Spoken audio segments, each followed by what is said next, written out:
All right. Well, I'm going to ask the first question, and then we'll open it up to these guys. Hey, let's talk a little bit about. Well, you're about just over 24 hours after that final out was recorded yesterday. Does today feel even better than yesterday, or what's the feeling 24 hours later? Yeah, I mean, it's you kind of have that, it's coach speak, kind of have that 24-hour rule. Try to enjoy last night and time to move on today. It's our off day, so not a lot going on, but obviously it was a great win for us, great win for our program, and I didn't even realize till the game was over and Tyler told me it was the first time in program history we had beaten a number one team. I had no idea. So obviously that's important, and it's great. It's a milestone and a step forward, and just so excited for Jarrett Wharf, named National Pitcher of the Week earlier today, and deservedly so. We kind of figured that would happen. When you two-hit complete game shutout the number one team in the country, you should get it. So he earned it, and yeah, it was an exciting time. Went home last night, grilled some steaks, and relived it and talked about it. And I was a fun person to be around at my house last night. So, but today we're moving on. We got a really good team coming in this week, and I coached in SEC, and this is what it's like. You don't really have time to catch your breath. Here comes another top 5 team, and it never stops. So it's good for us. It's good for our program, and hopefully as we navigate into conference play that we'll hope things will start slowing down for us, because obviously we're seeing some of the best back-to-back, 2 of the best teams in the country. Chris. Hey, Chris. Coach, 2 questions. Oh, sorry. Yes, Coach, 2 questions for you. First, when did you first realize that Jared Wharf really at it? And second, besides steaks, what else do you grill on your thing at home? Second question first. I'm not much of a grill master. I wish I could sit here and say I am. That I got a green egg for Christmas, and that, trust me, the tools make it a lot easier than the actual person doing it. So, yeah, I'm more of a steak guy and chicken. That's it. I don't really do all the other stuff too well. I wish I could say I did. But first question you asked, look, that's a great question, and I honestly, obviously, he struck out the first hitter of the game and went 1, 2, 3, and about the 5th inning, I've seen it before. I've coached a couple of first-rounders that look like that when they go out there, and about the 5th or 6th, I was like, man, they're having trouble. And honestly, a lot of balls they got on. They struck some balls really good, and the wind knocked them down. We did too. Still, Netterville would have had a home run, but it knocked it down, a couple other guys. So I knew the wind was going to be a factor. So I knew the 3-run homer was probably out of the question unless you really, really got on one. And, there's an old saying in baseball, the hitter tells you everything. And the hitters were telling us yesterday they were not seeing his ball. And he was just attacking the strike zone with multiple pitches. I said 3. I heard him say 4 last night. I didn't even know he threw 4 pitches. But it was about the 6th inning. I was like, man, he's got it today. And you could see it in his eyes. There wasn't a lot of talking in between innings, and he wasn't really exhausting a lot of emotion and energy by pumping his fist and yelling and screaming and hitting his chest. He just walked off the mound, got his seat on the bench, and was locked in. And I knew if we could scratch and get a couple runs, I knew we would probably have a chance to win the game. Dan. Coach, you talk about Jarrett and not exhausting some of that emotion coming off the mound. When you go back to Friday night, I think you mentioned post-game that Fincher said he was gassed after 83 pitches, and then Sunday you said you could see the team was a little bit exhausted. When you get into weekends like this, playing the number one team in the country, now that you have that experience, do you think the game starts to slow down a little bit? It just becomes, quote-unquote, a baseball game, and so you don't expand some of that extra energy that you sometimes do getting amped up for these type of games? Yeah, I think that's a great point, no doubt about it. Obviously, all of his pitches Friday night were very stressful. Most of them, you're trying to navigate, which I think is probably the best lineup in the country. I don't know, this one coming in maybe. They are all good, but 1 through 9, that was a real lineup. I mean, every guy had the ability to drive the ball out of the yard or split a gap in a second and change the course of the game. So all of his pitches were very stressful, and it was such a back and forth game, and so much motion and electricity in the with the crowd and the opponent you're playing. It drains you mentally, and we told our guys coming into Saturday, me and Coach Gaspard, hey, these guys, Arkansas, they play in this environment every Friday. They're used to it, even though I think it did kind of shook them for a little bit, and they were kind of taken aback, is what one of their coaches told me. Like, wow, man, it's pretty electric out here last night. But I think when you hadn't been in that environment and you've got the number one team right there to put away, and it does. It'll every pitch seems like it's under a microscope.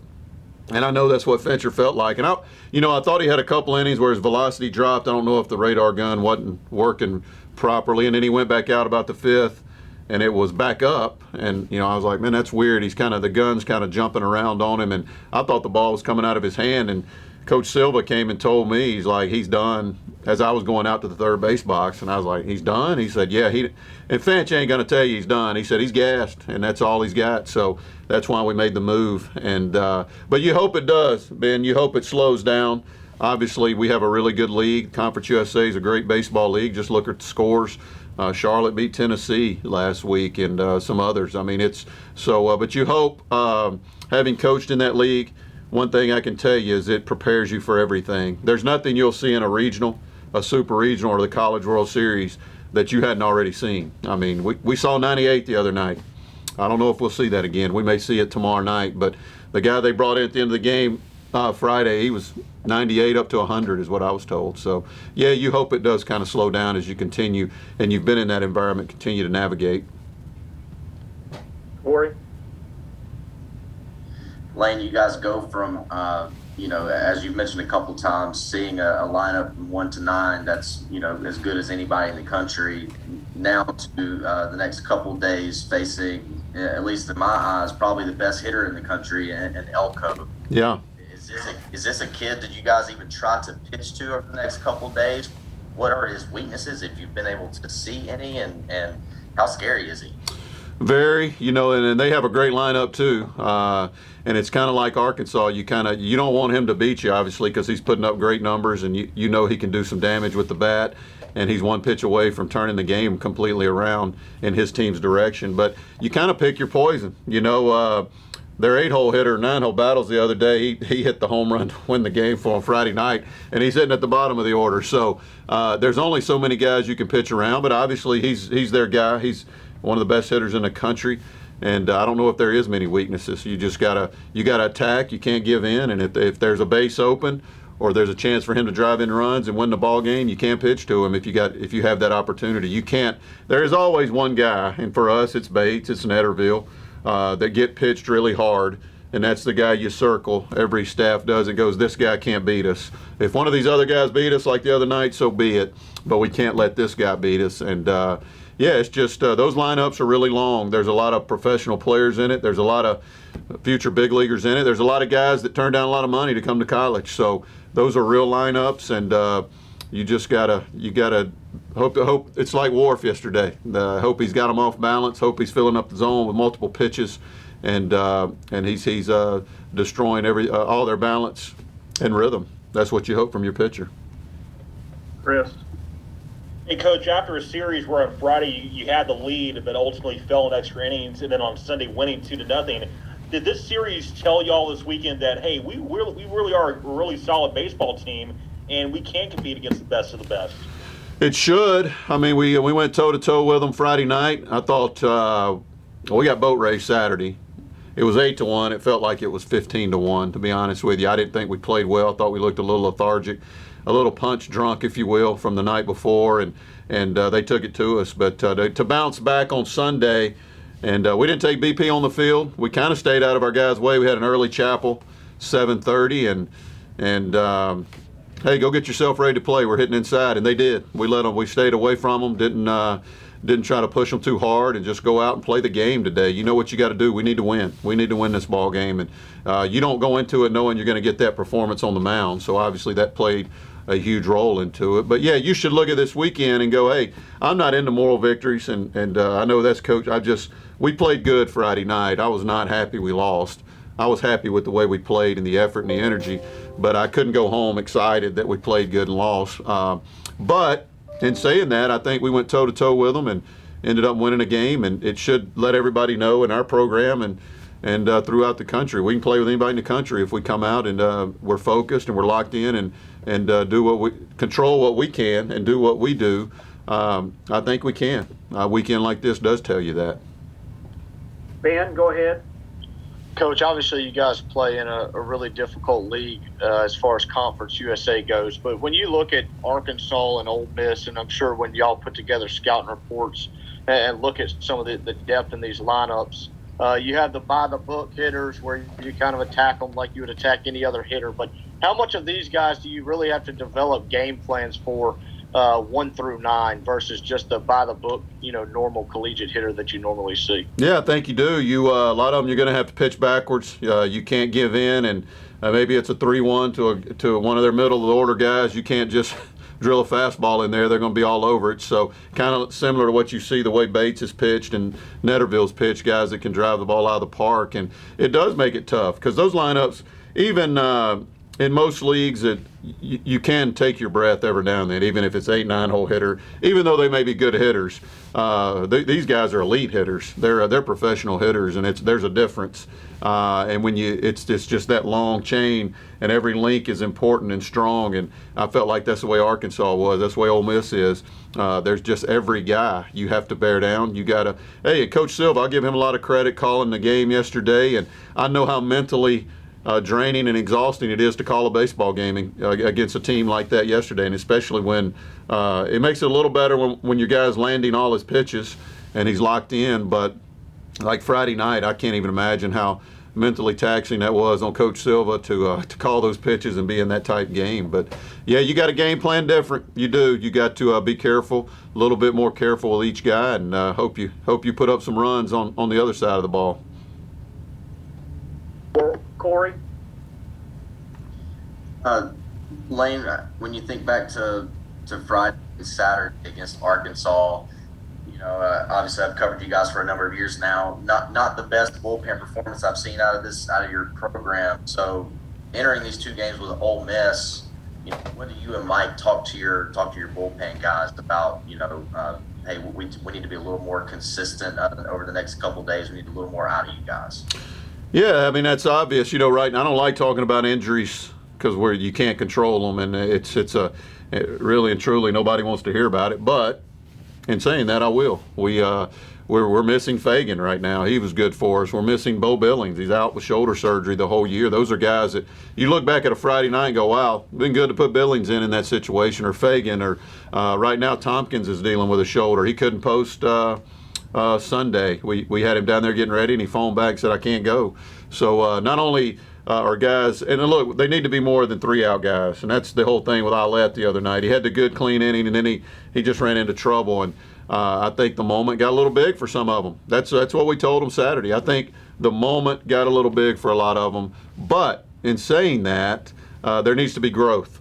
Because if you fast forward 2 months from now, 3 months, we could be in that same situation trying to win a conference championship in our tournament. And you're going to be right back out there. So learn from this, see how stressful it was, and next time out, let's be a little better.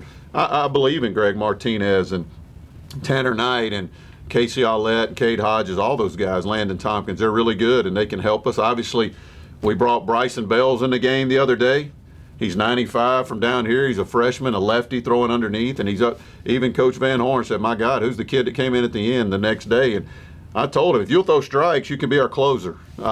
It's just the ability that he threw one to the backstop, and that was his first time on the mound in a college game, so I get the nerves and jitters. But somebody like him needs to step up. If you want to have a great year and a great run, you need guys like Bryson Bells to come out of nowhere. And Coach Silva dropped his arm action. He's a good athlete, and it's been up to 95. He was 92, 93 the other Saturday during the game. So you just keep grinding, keep pushing, and keep hoping those guys continue to grow and they get in those high leverage situations again. They produce. Got time for one more question. Anybody got a question? Go ahead, Bo.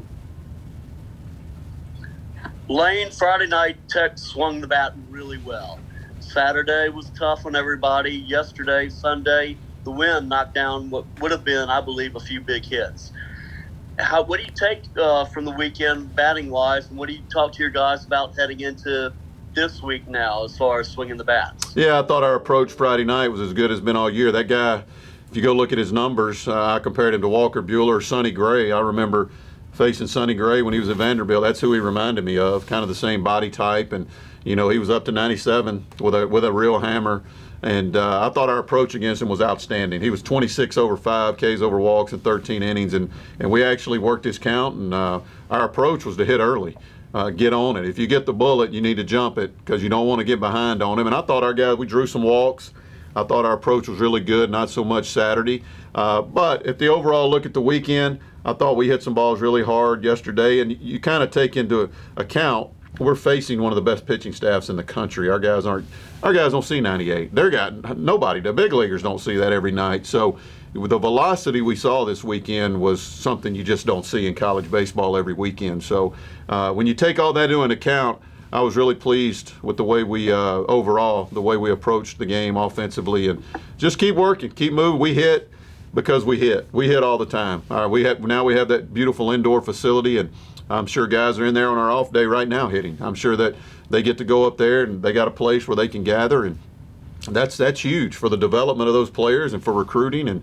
And we hit because we hit. Our guys get out there and they always hit. So I think offensively we'll be okay. We'll keep moving forward and clean up a few things defensively and in our bullpen, and hopefully it'll be a great year for us. Thanks, Lane. Good luck. All right, guys. Thank y'all so much. Thank you, Coach. Thanks, Coach. All right. Have a good one.